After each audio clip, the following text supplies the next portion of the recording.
CA சட்டத்தை ஆதரித்தோம் என்பதை இப்ப உணர்ந்து கொண்டும் அதை மாற்றிக்கொண்டும் நான் கேட்கிறேன். இப்ப சிஏ சட்டத்தை எதிர்க்கிறீங்களா? நிச்சயமாக அது தவறு என்று ஒத்துக்கொண்ட பிறகு குறைந்த விலை நிறைந்த தரம் தங்கள் தேவைகள் அனைத்தும் ஒரே இடத்தில் ஜெயச்சந்திரன். வாட்ஸ்அப் வழியாக இங்கிலீஷ் கஃபே மூலம் உங்களுடைய ஓய்வு நேரத்தில் ஆங்கிலம் கற்கலாம். மேலும் விவரங்களுக்கு 7418809324 இந்த நம்பருக்கு வாட்ஸ்அப் பண்ணுங்க.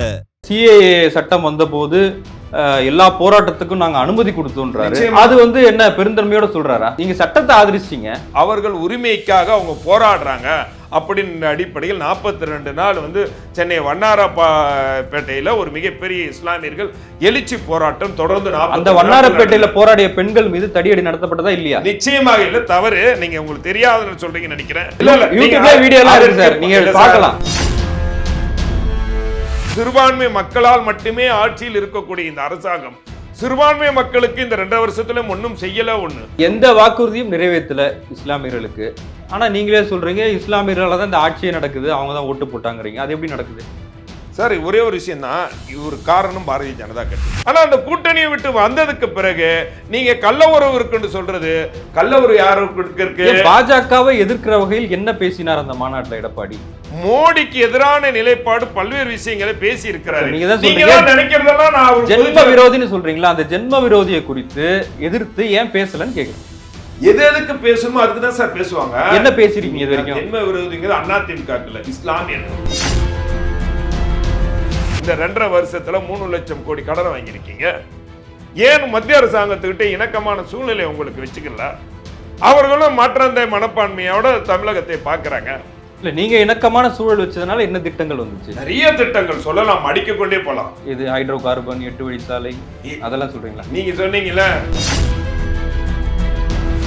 தவழ்ந்துதான் முன்னேறின அப்படின்னு சொன்னாரு. நான் இப்படி தவழ்ந்து அவன் முதலமைச்சரானு சொல்லல.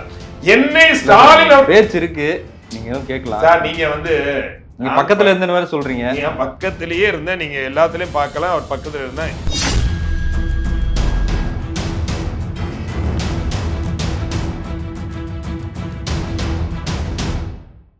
மின்னம்பலம் நேயர்களுக்கு வணக்கம்.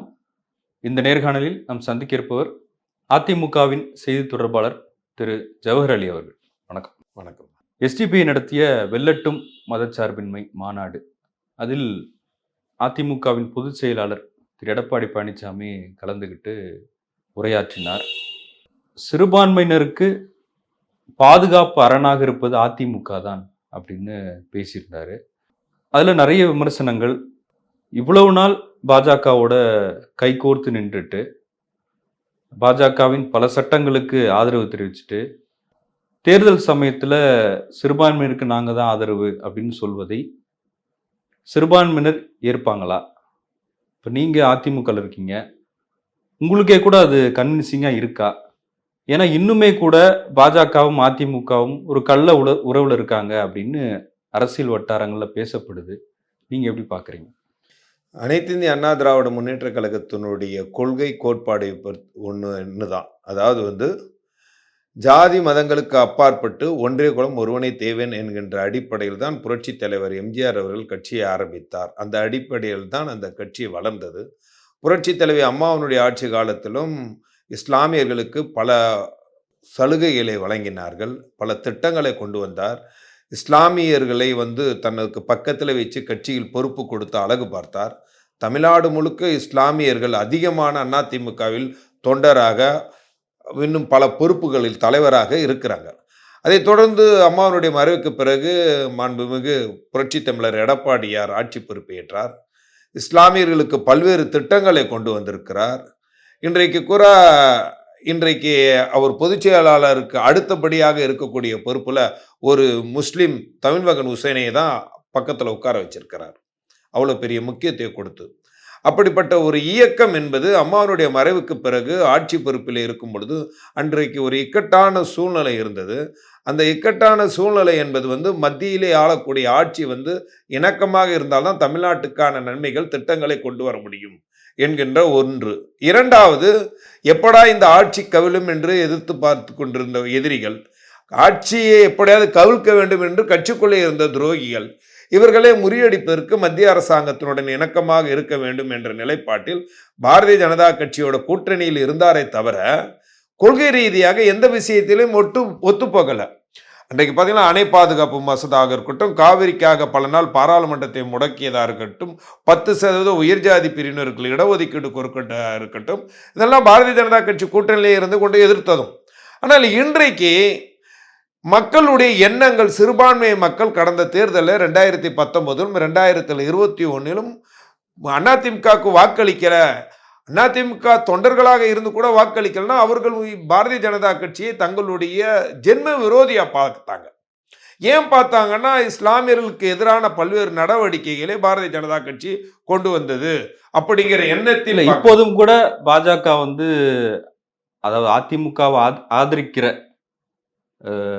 அபிமானிகள், ஓட்டு போடுகிற மக்கள் பாஜகவை, இஸ்லாமியர்கள் பாஜகவை ஜென்ம விரோதியா பார்ப்பாங்கன்னு சொல்றீங்க. இன்னைக்கும் பார்க்கறாங்களா? நிச்சயமாக.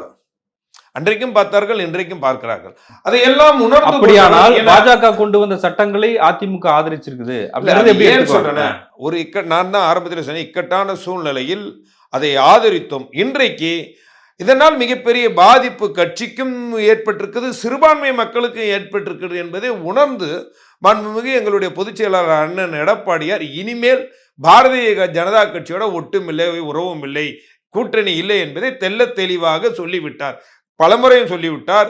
கடைசியாக மதுரையில் நடந்த SDBI மாநாட்டிலும் தெளிவா போல்டா சொன்னார், பாரதிய ஜனதா கட்சி என்பது மதவாத கட்சி, அதில் கூட்டணி இல்லைன்னு சொல்றாரு. ஆனா பிரதமர் நரேந்திர மோடி குறித்தோ பாஜகவை குறித்தோ விமர்சிச்சதா பேசுறாரா? இல்ல, அதுக்கு முன்னாடி நீங்கள் பாரதிய ஜனதா கட்சி கொண்டு வந்த பல்வேறு சட்டங்களை ஆதரிச்சேன்னு சொன்னீங்க. முக்கியமா CA சட்டம். CA இப்ப நீங்க ஒரு கூட்டணியில் இருக்கும் போது ஒரு நிலைப்பாடு எடுத்தது என்பது வேறு. நீங்கள் திராவிட முன்னேற்ற கழகத்தை எடுத்துக்கொள்ளுங்கள், ஜல்லிக்கட்டு பிரச்சனையாக இருக்கட்டும், நீட் பிரச்சனையாக இருக்கட்டும், காவிரியாக இருக்கட்டும், இது போன்ற விஷயங்களை மத்திய அரசாங்கத்தினுடைய இணக்கமாக இருக்கும்போது கூட்டணியிலிருந்து விட்டு கொடுத்ததன் விளைவுதான் ஜல்லிக்கட்டுக்கு தடை வந்தது, காவிரி உரிமையை பெற முடியாம போறதும், நீட்டு இன்றைக்கு தமிழ்நாட்டில் இருக்குது. அது ஒரு காலகட்டம். அதற்கே போலதான் நீட்டு கொண்டு வந்தது அதிமுக ஆட்சியில. தவறு நீங்க தவறா சொல்றீங்க. தமிழ்நாட்டுக்கு எப்போ வந்துச்சு? தமிழ்நாட்டுக்கு எப்போ வந்து சார்? ஜெயலலிதா இருக்கிற வரைக்கும் தமிழ்நாட்டுல நீட் இருந்துச்சா? நான் சொல்றது கேட்டுங்க. திமுக 2010 டிசம்பர் மாதம் 17 நீட் என்கின்ற பில்லை அறிமுகப்படுத்துகிறார். தமிழ்நாட்டில் திமுகவினுடைய மத்திய அமைச்சராக இருந்த காந்தி செல்வன். எப்போ? 2010 எண்டு. 2011 இவங்களுடைய ஆட்சி போயிருது. அறிமுகப்படுத்துறதே 2010 எண்டுல தான் பாராளுமன்றத்தை அந்த சட்டத்தை அறிமுகப்படுத்துறாங்க. 11 ஆட்சி போனதுக்கு அப்புறம் அம்மாவுடைய ஆட்சி இருக்குது. அதன் பிறகுதான் இது அதற்காக அவங்க கொண்டு வந்த சட்டத்தை நீங்க ஆதரிச்சு ஏத்துக்கிட்டீங்க சார். உங்களுக்கு தெரியலன்னா நாங்க அதற்காக பல்வேறு சட்ட போராட்டங்களை நடத்தியிருக்கோம், அதை எதிர்கொண்டிருக்கோம். அதற்கு பிறகு இந்தியாவில் இருக்கக்கூடிய எல்லா மாநிலம் நீட்டை கொண்டு வர வேண்டும், அறிமுகப்படுத்த வேண்டும் என்று உச்ச நீதிமன்றத்தினுடைய தீர்ப்பு. இதை யாரும் தனிப்பட்ட மத்திய அரசாங்கம் கொண்டு வந்ததில்லை. இறுதியாக உச்ச நீதிமன்ற தீர்ப்பு. அந்த உச்ச நீதிமன்ற தீர்ப்பை எதிர்த்தும் இன்றைக்கும் வழக்கு போட்டது அதிமுக. இது நிலுவையில் இருக்கு. அதவே தீர்மானம் எங்க இருக்குன்னே தெரியலன்னு அப்ப சொன்னாங்கல்ல. இல்ல, நீங்க அந்த தீர்மானம் அது அததான் சொல்றேன், திமுக தங்க வசதிக்காக எப்படி வேணாலும் திசை திருப்புவாங்க. அதனால நீட்டை அது ஒரு பெரிய CA சட்டத்தை ஆதரிச்சீங்க. ஆமா, CA சட்டத்தை ஆதரித்தோம் என்பதை இப்ப உணர்ந்து கொண்டும் அதை மாற்றிக்கொண்டும். நான் கேட்கிறேன், இப்ப CA சட்டத்தை எதிர்க்கிறீங்களா? நிச்சயமாக எங்களுடைய பொதுச் செயலாளர் சொல்லிவிட்டார், CAA எதிர்க்கிறோம். கூட்டணியில இருந்த போதே நாங்கள் பொது சிவில் சட்டத்தை எதிர்க்கிறோம் என்று சொன்னார். நான் சொல்லிடுறேன், முடிச்சிடறேன். CA சட்டத்தை நாங்கள் பகிரங்கமாக எதிர்க்கிறோம், ஆதரித்தவர்கள் எதிர்க்கிறோம் என்று சொல்லிட்டோம். இன்றைக்கு இந்தியா கூட்டணி, திமுக அங்கம் வகிக்கக்கூடிய இந்தியா கூட்டணி, அந்த இந்தியா கூட்டணியில் அங்கம் வகிக்கக்கூடிய நிதிஷ்குமார் CAA சட்டத்தை ஆதரித்து ஓட்டு போட்டவர். கெஜ்ரிவால் CAA சட்டத்தை ஆதரித்து ஓட்டு போட்டவர். சஞ்சன் கோகாய் ஒரு மிகப்பெரிய மதவாதி, இஸ்லாமியர்களுக்கு எதிரானவர். அஸ்ஸாம் மாநிலத்திலிருந்து முஸ்லிம்களை எல்லாம் அடித்து விரட்டியவர். அவர் ஆதரித்து ஓட்டு போட்டவர். உத்தம் தாக்கரே CMA சட்டத்துக்கு ஆதரவாக வாக்களித்தவர். இன்னும் சொல்ல போனால் மும்பை கலவரம் ஏற்படுவதற்கு காரணமாக இருந்த கட்சி, முஸ்லிம்களுக்கு எதிரான அவர்கள் எல்லாம் இன்றைக்கு இந்தியா கூட்டணியில் இருந்தவங்க, இவர்கள் எல்லாம் சிஏ கூட்டணி இப்ப சிஏ ஆதரிக்கிறாங்க. நான் முடிச்சிடறேன். இல்ல சிஏ மட்டும் இல்ல சார், அவங்க வந்து 370 ரத்து பண்ணும் போது அதை நான் ஆதரிச்சாங்க. அதான் சொல்றேன் சார், இவர்கள் எல்லாமே இடபிள்யூஎஸ் 10% இருக்கும்போது காங்கிரஸே ஆதரிச்சாங்க. இல்ல இல்ல இல்ல அவங்க நாங்க 10% இடஒதுக்கீடு நீங்க ஆதரிக்கல சார், ஆனா தமிழ்நாட்டுக்கு ஒரு தன்மை இருக்குல்ல, நீங்க தமிழ்நாட்டு தானே பாலிடிக்ஸ் பண்றீங்க. நான் அதை கேட்கிறேன். முன்மாடி நான் என்ன சொன்னேன், ஒரு கூட்டணியில் இருக்கும்போது நான் தான் கேட்டேன், முன்னாடி சொன்னேன், நீட்டா இருக்கட்டும், ஜல்லிக்கட்டாக இருக்கட்டும், காங்கிரஸோடு திமுக ஒரு நிலைப்பாடு எடுத்தார்கள். இன்னும் சொல்ல போனால் கருணாநிதி சொன்னார், மோடி மிகவும் சக்தி வாய்ந்தவர், மிகவும் நல்லவர், ஆட்சி திறன் கொண்டவர் பாராட்டி இருக்கிறார். குஜராத்தில் கலவரம் ஏற்பட்ட போது அந்த கலவரம் வேற மாநிலத்தில் ஏற்பட்டது, அது வந்து ஆட்சியால் ஏற்பட்டதாக எனக்கு தெரியவில்லை என்று பேசியவர் கருணாநிதி. காரணம் அன்றைக்கு கூட்டணியில் இருந்ததுனால. அதனால ஒரு கூட்டணியில் இருக்கும் போது ஒரு கருத்தின் நிலைப்பாட்டில் எடுப்பது வந்து எல்லா கட்சிகளுக்கு இயல்பு.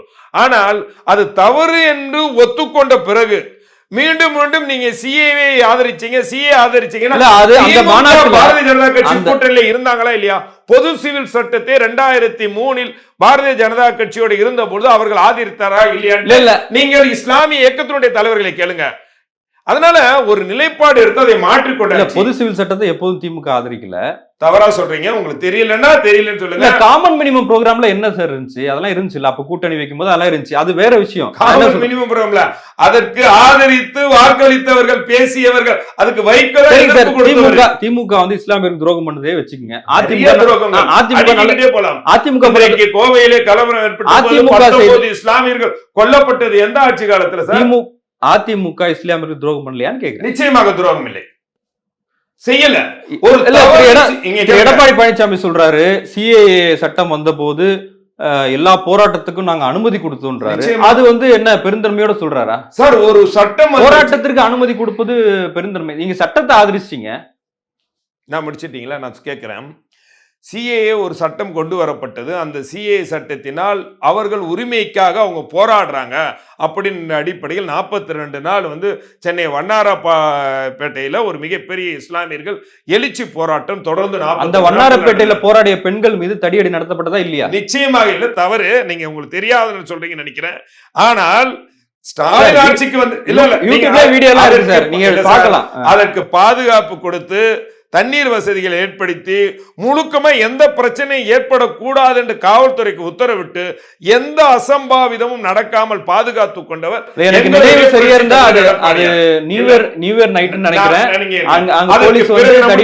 அதற்கு பிறகு கொரோனா வந்தது, அதன் பிறகு போராட்டங்கள் வாபஸ். ஆனால் திமுக ஆட்சிக்கு வந்ததுக்கு பிறகு நான் கேட்கிறேன், இந்த 2.5 வருஷத்துல முஸ்லிம்களுக்கு அவர்கள் என்ன திட்டத்தை கொண்டு வந்திருக்கிறார்கள்? 3 வாக்குறுதியை கொடுத்தார்கள். 3 வாக்குறுதிகள், ஒன்று இஸ்லாமியர்களுக்கான இடஒதுக்கீட்டை உயர்த்தி தருவோம், அதை செய்யவில்லை. சச்சார் கமிட்டி பரிந்துரைகளை நிறைவேற்றி வாக்குறுதி எண் 437 நிறைவேற்றி தருவோம் பாராளுமன்ற முடிச்சிடறேன், குரல் கொடுத்து சொன்ன, அதையும் பேசலாம். இஸ்லாமிய சிறை கைதிகளை விடுதலை செய்வோம் சொன்ன அந்த வாக்கு. ஆனால் அந்த சிறை கைதிகளினுடைய குடும்பத்தை சார்ந்தவர்கள் கோவையிலே மிகப்பெரிய போராட்டத்தை அந்த பெண்களும் குழந்தைகளும் சேர்ந்து நடத்திய போது அந்த பெண்கள் மீது தடியடி நடத்தி அந்த பெண்களை எல்லாம் 1 வாரம் சிறைச்சாலையில் வைத்திருந்தது இந்த திமுக அரசாங்கம்.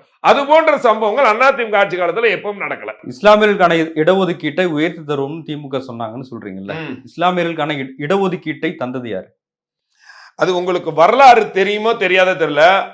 இஸ்லாமியர்களினுடைய இடஒதுக்கீட்டுக்காக பல வருடங்களாக ஒரு நீண்ட கால போராட்டம். அந்த போராட்டத்தின் அடிப்படையில் முன்பு இந்திய தேசிய லீக் கட்சியினுடைய தலைவராக இருந்த அப்துல் லத்தீப் அவர்கள் பலமுறை சட்டமன்றத்திலே பேசினார். அப்பொழுது கருணாநிதி அவர்கள் சொன்னது, இஸ்லாமியர்களுக்கு இடஒதுக்கு ஒரு மதத்தின் அடிப்படையில் இடஒதுக்கீடு என்பது இந்தியாவிலே எங்கேயுமே சாத்தியமில்லை. அதே கலைஞரையா கொடுத்தாரு. அதான் நான் சொல்லி முடிச்சாதான் அவங்க தெரியும், அது சாத்தியமே இல்லை என்று சொன்னார். அதற்கு பிறகுதான் கடைசியாக அப்துல் லத்தீப் சொன்னார், ஒரு நாள் சட்டமன்றத்தில் பேசினார், உங்களால் இஸ்லாமியர்களுக்கு அட்லீஸ்ட் 1% இடஒதுக்கீட்டாவது கொடுக்க முடியாது கேட்டபோது முடியாது என்றார். அதனால் அவர் அந்த கூட்டணியில் இருந்து விலகி புரட்சி தலைவி அம்மா அவர்களை சந்திச்சு அம்மாவிடம் கோரிக்கை வைத்தார். அம்மா சொன்னாங்க அன்னைக்கு, நான் மீண்டும் ஆட்சிக்கு வந்தேன்னா இடஒதுக்கீட்டுக்கான ஆணையம் அமைக்கிறேன்னாங்க. அந்த அடிப்படையில் மீண்டும் அம்மாவுடைய ஆட்சி 2001 வந்தது. இடஒதுக்கீட்டுக்கான ஆணையத்தை 2004 அமைத்தார்கள். அந்த நீதியரசர் ராஜரத்னம் தலைமையிலான அந்த ஆணையம் 5% இடஒதுக்கீட்டை கொடுப்பதற்கு பரிந்துரை செய்தது. அதற்கு பிறகு 2006 தேர்தல் வந்துவிட்டது, ஆட்சியும் போய்விட்டது. அந்த ஆணையம் கொடுத்த பரிந்துரைகளை நிறைவேற்ற வேண்டும் என்று திமுகவுக்கு இஸ்லாமிய இயக்கங்கள் நான் கோரிக்கை வைத்ததின் அடிப்படையில் அதற்கு பிறகு அவர் 3.5% இடஒதுக்கீட்டை வழங்கினார் என்ற உண்மை பலருக்கு தெரியாது. ஆனால் உண்மை என நீண்ட கால அரசியலில் இருந்தவனார் சொல்கிறேன். அந்த அடிப்படையில் தான் இடஒதுக்கீடு கிடைத்ததே தவிர பேஸ்மெண்ட் முழுக்க இப்ப எப்படி கிளாம்பாக்கம் பஸ் நிலையத்தை 90% வேலையை முடிச்சுட்டு திமுக ஆட்சி வச்சு திறந்து வைக்கிறாங்களா, அதே போன்றுதான் இடஒதுக்கீட்டுக்கான எல்லா உருவத்தையும் கொடுத்து விட்டு இவர்கள் கடைசியிலே அதை கொடுத்தார்கள். அதுதான் உண்மை. ஆனால் இடஒதுக்கீட்டுக்காக ஆணையத்தை அமைத்து ப்ராப்பரான வழியை கொடுத்தது அம்மா அவர்கள் தான். இடஒதுக்கீட்டை கொடுத்தது திமுக தான் ஒத்துக்கிறீங்க? கொடுத்தது அவர்கள் ஆட்சி காலத்தில் கொடுக்கப்பட்டது. ஆனால் அதற்கு பேஸ்மெண்ட் அமைத்து கொடுத்தது புரட்சி தலைவர் அம்மா. இஸ்லாமிய சிறைவாசிகள் விஷயத்துல நீங்க சொல்றீங்க அவங்க திமுக செய்யல, அவங்க வாக்குறுதி கொடுத்தாங்க அப்படின்னு சொல்றீங்க. இப்ப அதிமுக அந்த வாக்குறுதியும் கூட கொடுக்கல. இப்ப வாக்குறுதி கொடுத்த திமுக அதுக்கான குழு அமைச்சிருக்காங்க, கவர்னர் கிட்ட அதை அனுப்பியிருக்கிறோம்னு சொல்றாங்க. அதை கூட அதிமுக ஆட்சியில செய்யாது ஏன் சார்? நீங்க முதல்ல அதிமுக ஆட்சி காலத்துல முதல்ல இஸ்லாமிய சிறை கைதிகளுடைய ஒரு தண்டனை காலம் எழுந்தது 25 வருஷம் முடிஞ்சிருக்கணுங்கிறது ஒரு நிலைப்பாடு அதிமுக எடுத்திருந்தாங்க. அந்த 25 வருஷம் என்பது 1998 தான் அவர்கள் சிறையில் இந்த வழக்கு விஷயமாக அடைக்கப்படுறாங்க. 2023 தான் 25 வருஷம் முடியுது. ஒண்ணு. ரெண்டாவது அதிமுக 2016 தேர்தல் அறிக்கையில இஸ்லாமிய சிறைவாசிகள் விடுதலை செய்வோம்னு அதிமுக சொல்லலையா? இல்ல சார், நீங்க சிறை கைதிகள் அதற்காக ஆவணங்கள் முடிச்சிடறேன், அது அப்போ நடவடிக்கையும் எடுக்கப்பட்டது. ஆனால் நீங்க என்ன சொல்றீங்க, திமுக சிறை கைதிகள் வாக்குறுதியா கொடுக்கறீங்க நாங்கள் விடுதலை செய்வோம்ட்டு. அது எப்படின்னு கேட்கும்போது எங்களுக்கு தெரியும். எப்படி நீட்டுக்கு நாங்கள் ஒரே கையெழுத்திலே நாங்க நீட்டை ரத்து செய்வோம்ட்டு ஒரு பொய்யான வாக்குறுதி கொடுத்தது போல இதுக்கு ஒரு வாக்குறுதி கொடுத்தாங்க. இப்போ இவர்கள் என்ன பண்றாங்கன்னா, இந்த சிறை கைதிகள் குடும்பத்தார் அவர்களை விடுதலை செய்வதற்காக உச்ச நீதிமன்றத்தில் இறுதி கட்டத்துக்கு வழக்கு நடந்துக்கும்போது இவர்கள் ஒரு அஃபிடவிட் மாநில அரசு சார்பில் வெளியிடுறார்கள். இவர்களை சிறையில் இருந்து வெளியில விட்டா தமிழ்நாட்டுக்கு ஒரு பேராபத்து இருக்குது, இந்துத்துவ தலைவர்கள்லாம் கொல்லப்படுவார்கள், அதனால் அவர்களை விடுதலை செய்யக்கூடாது.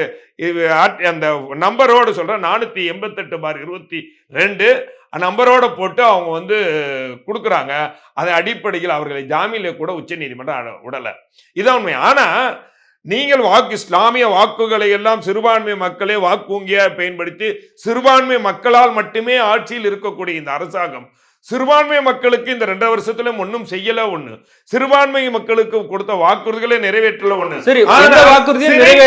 விடுதலையாவது நீங்கள் இப்படி அப்பட்டமான ஒரு பொய்யை சொல்லி அபிடவிட் தாக்கல் பண்ணிருக்கீங்களா? அது எந்த அளவுக்கு முஸ்லிம்களை காயப்படுகிறது? எந்த வாக்குறுதியும் நிறைவேற்றல இஸ்லாமியர்களுக்கு.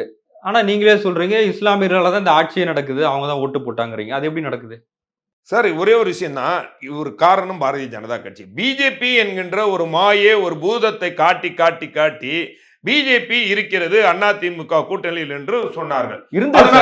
இல்ல, அதை ஒவ்வொரு முஸ்லீமும் ஏற்றுக்கொண்டார்கள். பிஜேபி நமக்கு எதிரான கட்சி, நம்மளுடைய மிகப்பெரிய ஜென்ம விரோதி, அதனால் அந்த கூட்டணிக்கு ஓட்டு போடக்கூடாது என்று நிலையில் எடுத்தார்கள். முஸ்லிம்கள் எல்லாம் திமுகவுக்கு ஓட்டு போட்டாங்க. 2011 2016 பெரும்பாலான முஸ்லிம்கள் அதிமுக வாக்களித்தார்கள். ஆனா 2019-21 பிஜேபி கூட்டணியில வாக்களிக்கல, அது ஒத்துக்கிறேன்.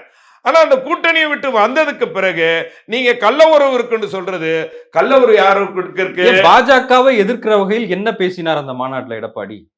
நீங்க முதல்ல இங்கு தமிழ்நாட்டை பொறுத்த வரைக்கும் தமிழகத்தினுடைய மாநில கட்சிகள் திமுக அதிமுக என்ற நிலைப்பாட்டில் அரசியல் ஓடுகிறது. நீங்க நரேட்டிவ் என்ன செட் பண்ண பாக்குறீங்கன்னா, திமுக சார்பில் என்ன பண்றாங்கன்னா, ஒரு வீக்கான பிளேயர்ஸை தேர்ந்தெடுத்து பிஜேபி திமுக என்ற நிலையில் இவர்கள் களத்தை அமைக்க பார்க்கிறாங்க. ஆனா இப்படி அமைச்சிட்டா பிஜேபிக்கு ஒரு முக்கியத்துவத்தை கொடுக்கணும். ஆனா அதிமுக அந்த தவறை செய்ய விரும்பல. பிஜேபிக்கு முக்கியத்துவம் எங்களுடைய நேர எதிரி, தமிழகத்தினுடைய எதிரி, ஜென்ம விரோதி திமுக என்பதை திமுக மீது குற்றச்சாட்டுகளை வெளியிட்ட கூட மோடிக்கு எதிரான நிலைப்பாடு பல்வேறு விஷயங்களை பேசி இருக்கிறாரு. ஜென்ம விரோதின்னு சொல்றீங்களா? அந்த ஜென்ம விரோதியை குறித்து எதிர்த்து ஏன் பேசலன்னு கேக்குறேன். எதுக்கு பேசணுமோ அதுக்கு தான் சார் பேசுவாங்க. என்ன பேசிருக்கீங்க இது வரைக்கும்? ஜென்ம விரோதிங்கிறது அதிமுக இல்ல, இஸ்லாமியர்களுக்கு இஸ்லாமியர்கள் தான் சொல்றேன். ஜென்ம விரோதி. ஒவ்வொரு இஸ்லாமியர்கள் ஜென்ம விரோதியா நினைக்கிறாங்க சார். SDPI மாநாட்டுல எடப்பாடி பேசுறாரு, இஸ்லாமியர்கள் ஜென்ம விரோதியா நினைக்கிற பாஜகவை ஏன் அவரு விமர்சிக்கல, எதிர்த்து பேசல? பிரதமர் நரேந்திர மோடி கூட சொல்லல. என்ன விமர்சிக்கலன்னு சொல்லுங்க. ஏன் விமர்சிக்க? CAG ரிப்போர்ட்ல 7 லட்சம் கோடி ஊழல் அப்படின்றது எல்லா எதிர்க்கட்சியிலும் பேசுறாங்க. அதிமுக பேசுறாங்களா சார்? நீங்க அதிமுக பல்வேறு விஷயங்களை கடந்த காலங்களிலும் சரி இப்பொழுதும் சரி, நான் ஏற்கனவே சொன்ன மாதிரி மத்திய அரசாங்கத்தை 26 நாள் பாராளுமன்றத்தை முடக்கி கூட்டெடுப்பு இருந்த போதே நம்ம மாநில உரிமைக்காக, மாநில பிரச்சனைக்காக காவிரி மேலாண்மை ஆணையம் அமைக்கணும் பாராளுமன்றத்தை முடக்கி நம்மளுடைய எதிர்ப்பை காட்டுனது அதிமுக. நீங்க நான் என்ன சொல்றேன், எதுக்கு எதிர்க்கணுமோ அதுக்கு தான் எதிர்ப்பாங்க. நீங்க எல்லா விஷயத்தையும் ஒரே மாறி போயிட்டீங்கன்னா தேர்தல் குலமா வேற மாதிரி போயிடும். பிஜேபியா அதிமுக, பிஜேபியா திமுக என்ற நிலையில் வரக்கூடாது. பிஜேபியா திராவிட கட்சிகளுக்கு இடையே தான் போட்டு இங்க இருக்கணும். அந்த அடிப்படையில் திமுக அதிமுக என்ற நிலையில் தான் இந்த களத்தை அமைக்கணும்டா. தேவையில்லாம உள்ள ஒரு பிளேயர்ஸ் உள்ள கொண்டு வந்து விடுறத எந்த கட்சியும் விரும்பல. ஒண்ணு அதனால தேவையில்லாத பிளேஸ் யார் உள்ள கொண்டு வந்தது? இது கொண்டு வந்து ஃபர்ஸ்ட் கொண்டு வந்து திமுக. முதல் 4 எம்எல்ஏ பிஜேபி எம்எல்ஏக்களை உருவாக்கி விட்டது திமுக. மத்திய மந்திரி சபையில் இடம்பெறுத்து இலாக்கால மந்திரியா இருந்தது திமுக.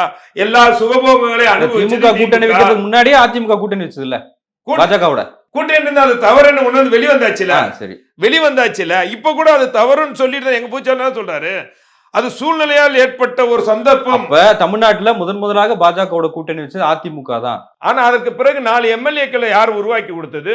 மத்திய மந்திரி சபையிலே ஒரு இணக்கமான சூழ்நிலையில மந்திரி சபையில இடம் பிடிச்சது யாரு? அதிமுக இருந்ததா? இதுல 4 எம்எல்ஏக்களை முதல்ல உருவாக்குனது திமுக தானே. அதனால அதிமுக சார்பில் ஒரு 4 எம்எல்ஏ உருவாக்கிட்டாங்க. இல்லதான் சொல்றேன், ஒரு தேர்தல் காலத்துல கூட்டணிகள் மாறி மாறியே நீங்க அடுத்த தேர்தல் பிஜேபி ஒரு வேளை வெற்றி பெற்றால் திமுக பிஜேபிக்கு ஆதரவு கொடுக்காதுன்னு நீங்க ஏதாவது உத்தரவாதம் கொடுக்க முடியுமா? இன்னைக்கு அதுக்கான தானே உதயநிதி போய் களத்தை அமைச்சுக்கிட்டு இருக்காரு. மோடியும் அதை பயன்படுத்திக்கிறாரா இல்லையா? ஏங்க சார், ஒரு கார் ரேஸ் அது எந்த இடத்துல நடத்துறீங்க? சென்னையில முக்கிய இடத்துல நடத்துறீங்க. பக்கத்துல பெரிய ஆஸ்பத்திரி இருக்கு, ராணுவத்தினுடைய ஆபீஸ் இருக்கு, இது ரேடியோ ஸ்டேஷன் இருக்கு. அங்க போய் அனுமதி கேட்கறீங்க, உடனே அனுமதி கொடுக்கிறாரு. கடலுக்குள்ள பேனா வைக்கணும்னு அனுமதி கேட்கறீங்க, உடனே மோடி அனுமதி கொடுக்கிறாரு. கேலோ விளையாட்டு போட்டி நடத்தணும்னு கேட்கறீங்க, அனுமதி கொடுக்கிறாரு. நீங்க கூப்பிடும் போதெல்லாம் வர்றாரு. நீங்க என்ன பண்றீங்க? அதுக்கு போய் ஒரு மாநில அமைச்சரை இது வரைக்கும் ஒரு பிரதமர் சந்தித்த வரலாறு உண்டா? மோடி ஒரு பத்திரிகையாளர் கூட சந்திக்காதவர் ஒரு மாநில ஒரு அமைச்சரை போய் தனியா ஒரு 3 முறை சந்திச்ச வரலாறு உண்டா இது வரைக்கும்? இவரை சந்திக்கிறாருன்னா இவர்கள் அவர்கிட்ட சரண்டர் ஆயிட்டாங்க. அவரும் இவருடைய கூட்டணி எதிர்பார்த்துக்கிட்டு இருக்காரு. அதனால இந்த தேர்தல் 2024 தேர்தலுக்கு பிறகு ஒருவேளை பாரதிய ஜனதா கட்சி ஆட்சி வந்துச்சுன்னா சேருவார்கள். ஏன்னா கடந்த கால 1996 குஜராத் அமைச்சரவையில் இருந்தவர், தேவகவுடா அமைச்சரவையில் இருந்தாங்க. அதுக்கப்புறம் 1999 2004 வரைக்கும் பிஜேபி அமைச்சரவையில் இருந்தாங்க. அதுக்கப்புறம் 2004 அப்புறம் காங்கிரஸ் அமைச்சர்கள் இருந்தது. இதெல்லாம் திமுக இருந்தது. மாறுபட்ட நிலைப்பாடு ஒவ்வொரு கட்டத்துக்கு எடுக்கலையா? அதுக்கு தகுந்த மாதிரி மக்களை வாய்ஜாலங்களால் மாத்திக்கலையா? இப்பயும் அதுக்கான நிறைய வாய்ப்புகள் இருக்குது. அதையெல்லாம் செய்வாங்க. அதெல்லாம் மாற்று கருத்து இல்லை. நாங்கள் தெளிவா சொல்றோம் சார், பாரதிய ஜனதா கட்சியோட நீங்க காங்கிரஸ் கூட நட்பு அப்படின்னு சொல்லிட்டு மறுமுறை இப்ப கூட்டணியில் சேர்ந்து ஒன்னா இருக்கலையா? இன்னைக்கு இந்தியா கூட்டணியில் இருக்கக்கூடிய ஒவ்வொரு கட்சிகளும் காங்கிரஸை எப்படி எதிர்த்தார்கள் இன்னைக்கு. அதனால நாங்கள் ஒரு பாரதிய ஜனதா கட்சியில கூட்டணி சேர்ந்தது உண்மை. அது ஏன் சேர்ந்தனா, இணக்கமான சூழ்நிலையில் மத்திய அரசாங்கத்தோட இருந்தால் மாநிலத்துக்கு பிரச்சனை வராது. மக்களுக்கான திட்டங்களை கொண்டு வர அடிப்படையில் தான் 11 மருத்துவக் கல்லூரிகள் பல்வேறு திட்டங்களை இந்தியாவின் மிகச்சிறந்த மாநிலமாக கல்வியில், வேலை வாய்ப்பில், பொருளாதாரத்தில் உருவாக்கியது எங்களுடைய பொதுச்செயலாளர் எடப்பாடியார் உருவாக்கி வச்சு. இப்ப என்ன பண்ணீங்க? தமிழ்நாடு ஒரு மோசமான சூழ்நிலையில் இன்னைக்கு அதிமுக ஆட்சி போனதுக்கு அப்புறம் இந்த 2.5 வருஷத்துல 3 லட்சம் கோடி கடனை வாங்கியிருக்கீங்க. ஏன் மத்திய அரசாங்கத்துக்கிட்ட இணக்கமான சூழ்நிலை உங்களுக்கு வச்சுக்கல? அவர்களும் மாற்றாந்த மனப்பான்மையோட தமிழகத்தை பார்க்கிறாங்க. இல்ல, நீங்க இணக்கமான சூழல் வச்சதுனால என்ன திட்டங்கள் வந்துச்சு? நிறைய திட்டங்கள் சொல்லலாம், அடிக்க கொண்டே போலாம். இது ஹைட்ரோ கார்பன், 8 வழிச்சாலை, அதெல்லாம் சொல்றீங்களா? நீங்க சொன்னீங்கல்ல, பாதுகாக்கப்பட்ட வேளாண்மை மண்டபத்தை நாங்கள் மண்டலமாக காவிரி டெல்டா மாவட்டங்களை உருவாக்கணுமா இல்லையா? நீங்க நான் 11 மருத்துவக் கல்லூரிகள் கொண்டு வந்தோமா இல்லையா? கால்நடை பூங்கா கொண்டு வந்தோமா இல்லையா, உலக முதலீட்டாளர் மாநாட்டை கொண்டு வந்து பல லட்சம் கோடிகளை இங்கே தமிழ்நாட்டில் கொண்டு வந்து வளர்ச்சி பெற்ற மாநிலமாக ஜிடிபியில் அதிகமா மகாராஷ்டிராக்கு அடுத்த உள்ள மாநிலமாக கொண்டு வந்தோமா இல்லையா. ஆனா இன்றைக்கு என்ன பச்சுக்க 3வது இடத்துக்கு நம்ம 2வது இடத்துல இருந்தோங்க. ஜிடிபி வருவாய் கொடுப்பதுல 3வது இடத்துக்கு நம்ம விட்டோம். ஃபர்ஸ்ட் மகாராஷ்டிரா, இப்போ யூபி வந்துருச்சு, 3வது தமிழ்நாடுக்கு போயிடுச்சு. அப்போ மோசமான சூழ்நிலையை நீங்க உருவாக்கிறீங்களா. மழை வெள்ளம், மக்கள் எவ்வளவு பாதிக்கப்பட்டாங்க, அவங்களுக்கு 6000 ரூபாய் அந்த காலத்துல 2015 5000 ரூபாய் கொடுத்தோம் அதிமுக ஆட்சி காலத்துல. இப்ப பெருமழை பாதிக்கப்பட்டவர்கள் அதிகம், சொத்து சுகங்களை எல்லாம் இழந்தார்கள், அவர்களுக்கு 6000 ரூபாய் கொடுக்குறீங்க. அன்றைக்கு 5000 ரூபாய்ங்கிறது இன்னைக்கு 20,000 ரூபாய். அது இல்லாம அன்னைக்கு எல்லாத்துக்கும் கொடுத்தோம், இன்னைக்கு என்ன இதுல பிரிக்கிறீங்க மக்களை. உண்மையிலேயே ரேஷன் கார்டு, அரிசி ரேஷன் கார்டு வச்சிடும் மாடியில் இருந்தான், அவன் பாதிப்பே இல்லை. கீழே சக்கரை ரேஷன் கார்டு கீழே இருந்தான், பாதிப்பு அடைஞ்சான். ஆனா சக்கரை ரேஷன் கார்டு நீ வச்சிருக்காங்கிறதுக்கான அவனுக்கு கொடுக்கல. மாடியில் இருந்தவன் எந்த பாதிப்பும் இல்லாதவன அந்த அரிசி ரேஷன் கார்டுக்கு கொடுத்தீங்க. என்ன உங்களுக்கு சரியான முறையில் கணக்கெடுத்தீங்களா? அதனால இது நிர்வாக திறமை இல்லாத ஒரு மோசமான அரசாங்கம். இதனால்தான் தமிழ்நாட்டு மக்கள் வரக்கூடிய காலங்கள், இன்னும் சொல்ல போனா நீங்கள் முக்கியமா எதிர்பார்க்கிறது இந்த ஆட்சி அமைவதற்கு 2 பேர் முக்கிய காரணம். வாக்கு சதவீதம் என்பது 3.5% இடைவெளி தான் 2 கட்சிகளுக்கும். அப்படிங்கும்போது சிறுபான்மை மக்கள், முஸ்லிம்களும் கிறிஸ்தவர்களும் தமிழ்நாட்டில் 1.5 கோடி வாக்காளர்கள், அரசு ஊழியர்கள் ஒரு 11 லட்சம், குடும்பத்தை சேர்ந்த 47 லட்சம், இப்படி எல்லாம் வாக்குகள் எல்லாம் திமுகவுக்கு கொடுத்ததின் விளைவாக அந்த வித்தியாசத்தில் வெற்றி பெற்றார்கள். ஆனால் இது நிலைமை இப்ப மாறி போயிருக்கு. முஸ்லிம்கள் உணர்ந்து கொண்டார்கள், நம்மளுக்கு சொன்ன வாக்குறுதி நிறைவேற்றல. நம்ம அதிமுக எல்லாமே கொண்டு வந்தாங்க, அஜி மானியம் ஓட்டுநர்களுக்கு சைக்கிள் தான் வழங்கினாங்க, ஓய்வூதியத்தை இல்ல. நீங்க ஓட்டு சதவீதம் சொன்னீங்க இல்லையா, 3% இடைவெளின்றது அது சட்டமன்ற தேர்தல் தானே, நாடாளுமன்ற தேர்தல் இல்லையா? நான் சட்டமன்ற தேர்தல் சொல்றேன், கடைசி தேர்தல் தான் சொல்றேன். கடைசி கட்ட தேர்தல் இப்ப வர்றது நாடாளுமன்ற தேர்தல் தான். அதான் சொல்றேன், நாடாளுமன்ற தேர்தலில் மிகப்பெரிய தோல்வி அதிமுக ஏற்படுத்தலாம். அது பாரதிய ஜனதா கட்சியினுடைய கூட்டணியில் இருந்ததுனால தான். இந்த முறையும் பாரதிய ஜனதா கட்சியின் கூட்டணியில் இருந்தா இப்படிப்பட்ட தோல்விதான் ஏற்படும், நான் ஒத்துக்கிறேன். காரணம், தமிழ்நாட்டில் இருக்கக்கூடிய 1.5 கோடி சிறுபான்மை மக்களும் எதிரான மனநிலைக்கு ஓட்டு போடுவாங்க. திரு எடப்பாடி பழனிசாமி அந்த மேடையில சொல்றாரு, நான் தவழ்ந்து தான் முன்னேறினேன் அப்படின்னு சொன்னாரு. அது கூட சமூக வலைதளங்கள்ல பெரிய விமர்சனம். நான் இந்த மேடையில பக்கத்துல இருந்தவன், அவர் என்னை எதிர்க்க, அதாவது இன்றைக்கு முதலமைச்சராக இருக்கக்கூடிய ஸ்டாலின் அவர்கள் என்னை கேவலப்படுத்துகிறார், கொச்சப்படுத்துகிறார். நான் ஒரு சாதாரண ஒன்றிய செயலாளராக இருந்து படிப்படியா உயர்ந்திருக்கேன், ஆனா என்னை தவழ்ந்து தான் முன்னேறிக்கொண்டு என்னை கொச்சப்படுத்துகிறார் அப்படின்னு சொன்னார் ஒழியா, நான் என்ன இப்படி தவழ்ந்து தான் முதலமைச்சரானு சொல்லல. என்னை ஸ்டாலின் பேச்சு இருக்கு, நீங்க கேட்கலாம் சார். நீங்க பக்கத்துல இருந்த மாதிரி சொல்றீங்க, பக்கத்திலேயே இருந்த, நீங்க எல்லாத்துலயும் பார்க்கலாம், அவர் பக்கத்துல இருந்தா என்னை அவர் இப்படி கொச்சைப்படுத்துகிறார், நான் தவழ்ந்துதான் முதலமைச்சரான்னு என்னை கொச்சைப்படுத்துகிறார் அப்படின்னு சொன்னார். ஆமா, நீங்க அவருடைய எப்படி இருந்தார், எப்படி படிப்படி உயர்ந்தார், இதே நீங்க பாக்குறத விட்டுட்டு நீங்க ஒருத்தரை கொச்சை அப்படி பார்த்தா நீங்க என்ன குடும்ப அரசியல் பண்ணக்கூடிய நீங்க படிப்படியா உயர்ந்தீங்கன்னு சொன்னீங்கன்னா உதயநிதி போல மற்றவங்க யாராவது திமுக இருக்கிறவங்க வர முடியுமா? அது குடும்ப அரசியல். ஓபிஎஸ் சொல்றாரு இல்லையா, ஒரு உண்மையெல்லாம் சொன்னா திகாருக்கு போவாரு எடப்பாடின்னு. அதாவது ஓபிஎஸ் அவர்கள் இன்றைக்கு ஒரு தவறான பாதைக்கு போனதின் விளைவு அவருக்கு என்ன சொல்றதுன்னா, அவரு பேதளிச்சு போய் தவறான கருத்துக்களை பதிகிறார். ஆட்சியிலே 4.5 வருஷம் அண்ணன் எடப்பாடியோரோடு இருந்தவர். அவர் இன்றைக்கு தன்னுடைய சுயநலத்துக்காக அதிமுக என்ற இயக்கத்தை ஆட்சியை காப்பாற்றியவர் இல்ல. நீங்க அது அதான் சொல்றேன், அண்ணா அவர் யார் அண்ணா, அவர் காப்பாத்தினான்னு சொல்ல முடியாது. ஒரு அதிமுக இரட்டை இலையால் வெற்றி பெற்றவர். கட்சி தலைமை எடுக்கக்கூடிய முடிவுக்கு கட்டுப்படணும், ஒவ்வொருத்தரும் கட்டுப்படணும். அப்படி காப்பாற்றணும்னா அவர் தனிப்பட்ட கட்சி இல்லது. அதிமுக யாருக்கும் சொந்தமான கட்சி இல்ல. எங்களுடைய பொதுச்செயலாளர் எடப்பாடியார் சொல்றாரா, நான் என்னுடைய கட்சின்றாரா, நான் எடுக்கக்கூடிய முடிவு என்னுடைய தனிப்பட்ட முடிவு, கட்சியினுடைய முடிவு, கட்சியினுடைய எம்எல்ஏ. அந்த அடிப்படையில் அந்த ஆளும் கட்சியாக இருந்த அதிமுகவுக்கு ஆதரமான நிலையில் வாக்களிச்சார் தவிர காப்பாற்ற சொல்ல முடியாது. அவர் ஒரு தவறை செய்திருந்தால் அவர் மிகப்பெரிய அதன் விளைவுதான். நீங்க இப்போ ஒரு அனைத்து இந்திய அதிமுகவினுடைய கோயிலாக கருதக்கூடிய தலைமையகத்தை அடிச்சு உடைச்சார். அவர் தவறு மேல தவறு செய்துகிட்டே இருக்கிறார் சார். அந்த தவறு எல்லாம் நிச்சயமாக அவருக்கு மிகப்பெரிய பாதிப்பை கொடுக்கும். அவர் முழுக்க முழுக்க பாரதிய ஜனதா கட்சி மோடி ஆதரவு என்கின்ற மனநிலையில் கட்சியை நடத்திட்டு போலாம் என்று அவருக்கான ஒரு செல்வாக்கை உயர்த்தி கொள்ளலாம் என்று அவருடைய இருக்கிறார். ஆனால் அவர் தப்பு கணக்கு போடுறார். அவர் ஜீரோவாகி போயிடுவார். ஜீரோ பன்னீர்செல்வம் அவர்கள். நன்றி சார், உங்களுடைய நேரத்துக்கு மிக்க நன்றி. நன்றி சார், வாழ்த்துக்கள். குறைந்த விலை நிறைந்த தரம் தங்கள் தேவைகள் அனைத்தும் ஒரே இடத்தில். ஜெயச்சந்திரன். மின்னம்பலம்.com தமிழின் முதல் மொபைல் பத்திரிகை.